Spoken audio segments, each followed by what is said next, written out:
The story I'm about to tell tonight is not fiction. This story is based on a real case that happened in the United States, in Westfield, New Jersey.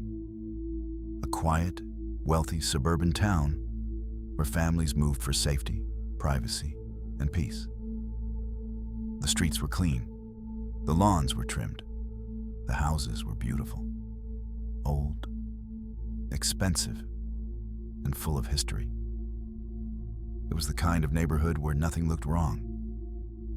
And maybe that is exactly why this story feels so disturbing. Because the place at the center of this nightmare was not some abandoned hospital, not a ruined motel, not an isolated cabin in the woods. It was a home, a large American family home with white siding, black shutters, warm porch lights, tall windows, a long wooden staircase, empty bedrooms upstairs waiting for children, and quiet hallways that seemed to hold their breath after dark. A place that looked safe, a place that looked desirable, a place that looked like the beginning of a better life.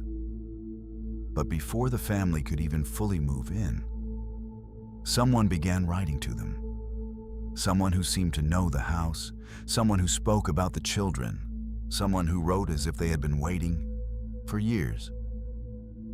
This video is told in a cinematic horror narration style to fully immerse you in the dread of what this family lived through. Some descriptive details and dialogue have been shaped for atmosphere. But the fear at the center of this story, the letters, the house, the obsession, that part was real. So tonight, as you listen, picture it clearly. A beautiful suburban street in America. A dream home standing silent under porch light. Fresh paint inside, unopened boxes on the floor, children's rooms upstairs, still untouched. And a letter in the mailbox from someone who already seems to know far too much. If you've ever believed that a good neighborhood means safety, if you've ever looked at a house and thought nothing bad could happen there, this story may stay with you longer than you expect. They bought the house of their dreams, a beautiful home, in a beautiful neighborhood, on a quiet street in New Jersey. It was supposed to be a fresh start, but before the family even moved in, they found a letter in the mailbox. At first, it looked harmless. Then they read it. The letter welcomed them to the house. It mentioned the children. It spoke as if the home had been watched for decades. And by the final lines, one thing was clear. This was not a prank. This was not an accident. And this was definitely not a normal welcome to the neighborhood. Someone knew who they were. Someone was watching the house. And whoever it was had been waiting for them. Hey everyone, welcome back to my channel. If you enjoy true case-inspired horror stories, slow burn psychological dread, and disturbing stories that feel even worse because they actually happened, make sure to like this video, subscribe to the channel, and turn on notifications. Your support helps this channel grow, and it helps me keep bringing you darker, deeper, more unsettling stories just like this one. Now, lower the lights, make sure your front door is locked, and let's step into a house that was supposed to be a dream, but became a nightmare before the family ever spent a single night inside. There are places in America where fear feels out of place. You know the kind of place I mean. Tree-lined streets, large homes, well-kept yards, quiet sidewalks. The kind of town where people talk about school districts, property values, and how peaceful everything feels after dark. The kind of place where safety is not even discussed, because it is simply assumed. Westfield, New Jersey was one of those places. If you drove through it in the evening, you would probably think the same thing most people did. This is the kind of place where families settle down, This is the kind of place where children grow up protected. This is the kind of place where the worst thing you expect is a barking dog or a package left in the rain. Not obsession, not surveillance, not the slow realization that a stranger might already know your life before you have even finished unpacking your boxes. For Derek and Maria Broaddus, the house on 657 Boulevard was supposed to be everything they had worked toward. It was large, elegant, older than many of the homes around it. The kind of house that carried weight just by standing there. From the outside, it had the look of old suburban prestige. Broad front steps, strong trim, tall windows, a deep front porch touched by warm light in the evening. Massive trees reaching over the property like dark arms. Inside, polished wood floors, large rooms, high ceilings, and a long staircase rising into the dimness of the second floor. It looked like a house where memories were meant to happen. Christmas mornings, birthday dinners, children running through hallways, guests laughing in the kitchen, a life unfolding room by room. They bought the house for well over $1 million. And when you buy something like that, you're not just buying walls and land. You're buying a future. You're buying an image of yourself. A better address, a better chapter, a place where your family can become the version of itself you always imagined. That was the dream. But dreams have a strange way of turning cold when something enters them too early. The family had not fully moved in yet. There were still small renovations being done. Some painting, some repairs, a few changes before the house would be ready. Boxes had been brought in, but not fully opened. Some rooms were still bare. Children's bedrooms had not been fully set up.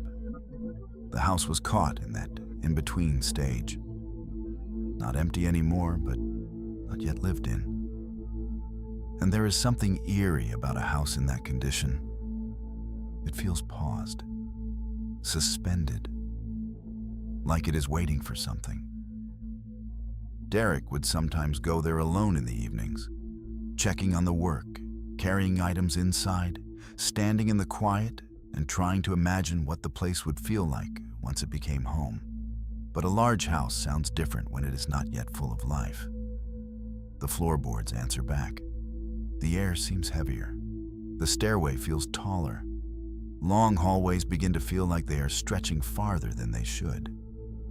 And every room, no matter how bright it looked during the day, seems to darken a little too fast once the sun begins to go down.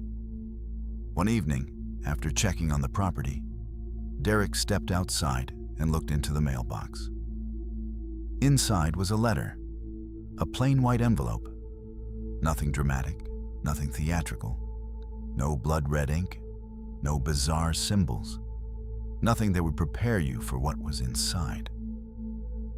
On the envelope, it was addressed simply to the new owner. That was odd, but not alarming. Maybe a note from a neighbor. Maybe a welcome message. Maybe something from someone in the area who had heard the house had been sold. He opened it, and within moments, the entire meaning of the house changed. The letter began politely. "Dearest new neighbor at 657 Boulevard, allow me to welcome you to the neighborhood." So far, strange maybe, but still normal enough. Then came the next lines.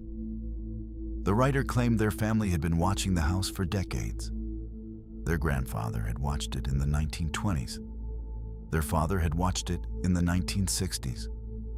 And now, it was their turn. The more Derek read, the more impossible it felt. The writer spoke about the house almost as if it were a living thing, as if it had memory, as if it had desires, as if the house itself had called the family there. Then the tone darkened further. the writer mentioned the children. They asked if there would be young blood in the house. They seemed excited by the arrival of a new family. They asked whether the children would play in the basement. There is a specific kind of fear that comes from reading words written by a stranger who already sounds too familiar. Not just threatening, but intimate. Not chaotic, but patient. Not impulsive, but observant. That is the feeling Derek was suddenly standing inside. He looked up from the page. The street was still quiet. The evening light was fading. The neighboring houses looked normal. Nothing moved in a way that stood out. And yet, after reading those lines, the entire street felt different. Every window looked like it might be hiding eyes. Every parked car felt suspicious. Every silence began to feel deliberate. Because whoever wrote that letter had to be close. Very close. A stranger from far away would not sound like that, would not write like that, would not speak about the house like a family tradition. No. This felt local, and that made it worse. Derek brought the letter to Maria. Together, they read it, then read it again. The second reading was worse than the first, because now the shock was gone, and what remained was detail. The obsession in the wording, the strange pride in the act of watching, the fixation on the children, the way the writer referred to the house as though it belonged to them in some deeper, invisible sense. It was not a simple threat. It was possession, not legal possession. Something stranger than that. Emotional possession, psychological possession. The feeling that whoever wrote the letter believed the house was theirs to observe, theirs to protect, or maybe theirs to feed. Mariah was immediately disturbed. The excitement surrounding the move began to curdle almost instantly. What should have felt like progress now felt contaminated. And once something is contaminated by fear, it becomes very difficult to imagine living inside it. Derek contacted the police. Officers looked over the letter. They agreed it was disturbing. They agreed the references to the children were alarming. But like many cases of stalking or harassment in the early stages, there was no easy, immediate action. No clear suspect, no direct confession, no visible break-in, no person standing in the yard. Just a letter, just paper, just words. And that is one of the most disturbing truths in stories like this. Sometimes words are enough, because words reveal a mind, a real human mind. Someone thinking, someone planning, someone choosing what to say, and more importantly, what not to say. The family was advised to be careful, to keep the matter quiet, to be alert, and to understand that whoever sent the letter might be waiting to see how they responded. That idea settled over everything like a film, waiting to see how they responded. It meant the sender did not just act once and disappear. It meant this person was still there, still watching, still paying attention. Imagine standing inside that house after hearing that. Imagine being in the front room at dusk, the windows darkening one by one, the staircase rising beside you, the sound of wood expanding somewhere deep in the walls, and the awareness that someone outside may already know you are there. Not because they guessed, because they are watching. That kind of fear does not explode. It seeps. It enters slowly. It changes the shape of ordinary things. A curtain moving slightly in the evening air.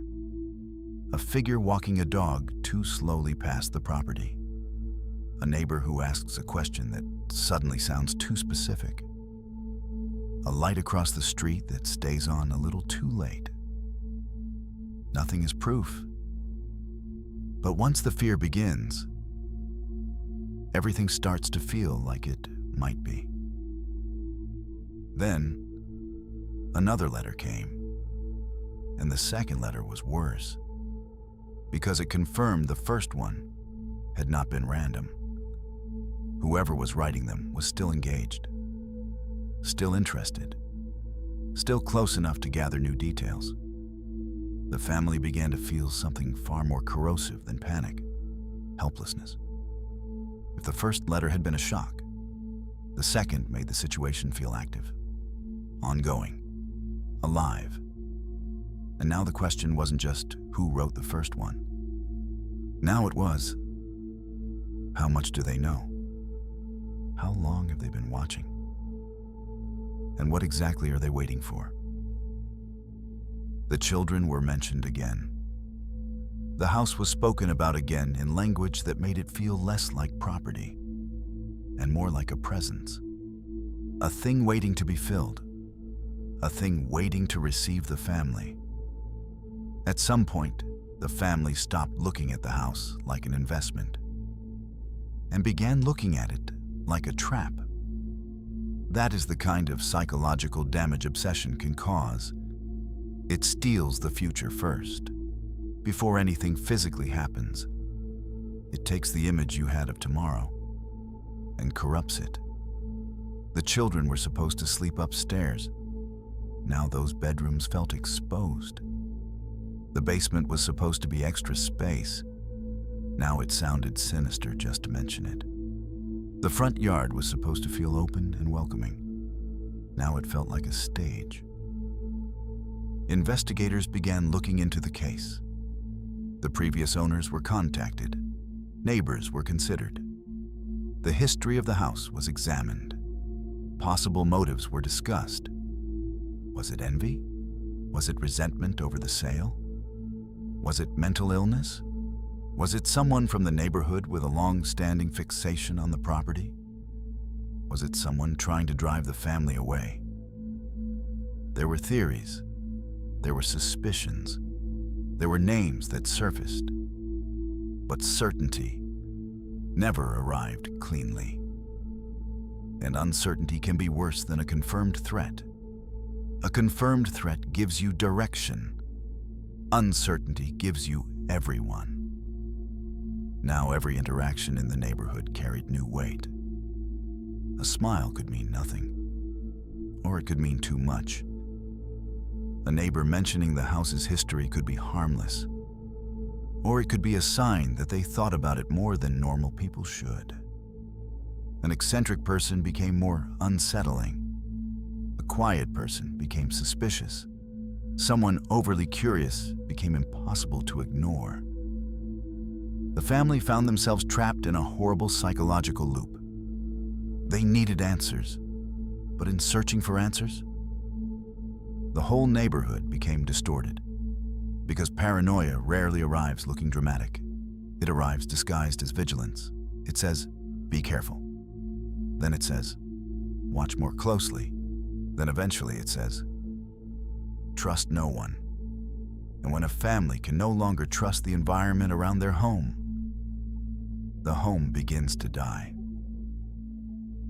That is what happened to 657 Boulevard. The house did not become frightening because of what was seen inside it.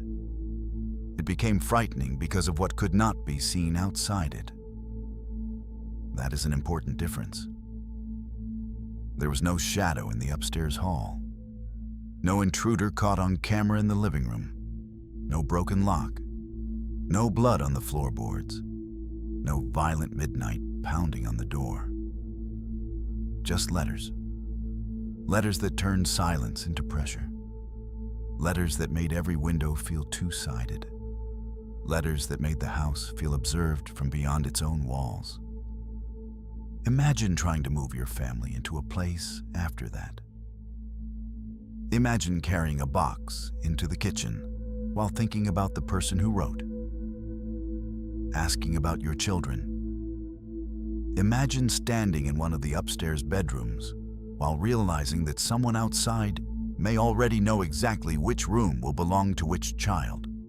Imagine hearing the soft groan of old wood at night and knowing that the real threat may not be inside the house at all, but somewhere outside, in the dark, breathing the same suburban air as everyone else. The family delayed moving in, and that decision alone tells you how deep the fear had gone. People fight hard for homes like that. They sacrifice for them. They plan their futures around them. To be afraid to move into a house you fought to buy, a house in a desirable American neighborhood, means something inside you has already accepted that the danger is real. Not imagined. Not exaggerated. Real. As time went on, the emotional toll deepened. Stress settled into everything. Conversations changed. Plans changed. The meaning of the house changed. What was supposed to be a symbol of arrival became a source of dread. And maybe the cruelest part of all was this. The family never got the kind of clean ending people want from stories like this. No dramatic reveal under a porch light.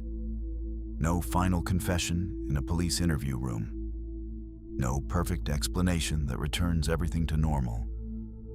Instead, there were investigations, media attention, public speculation, theories layered over theories. And still the central horror remained intact. Someone wrote those letters. Someone addressed them to the family. Someone knew enough to make those words terrifying. Someone stood somewhere within the orbit of that house and decided to reach into a family's future and poison it. That is what makes this case linger in people's minds. Not just because it is creepy, but because it feels possible. This is not a fear locked away in folklore. This is not a ghost story told around a fire. This is suburban fear, modern fear.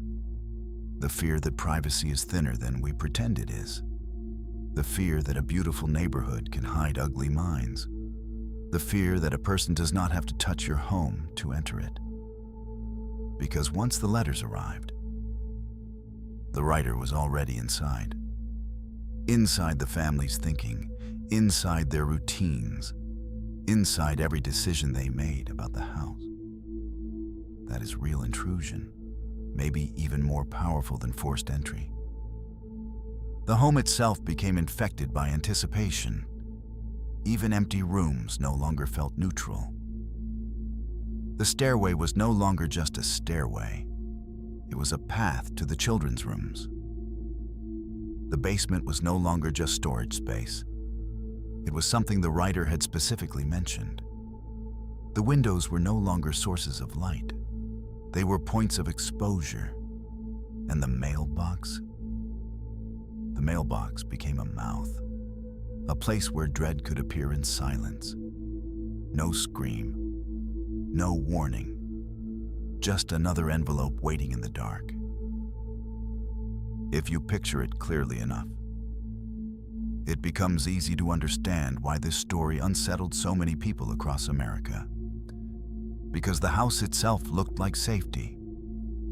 That is the image at the heart of the nightmare.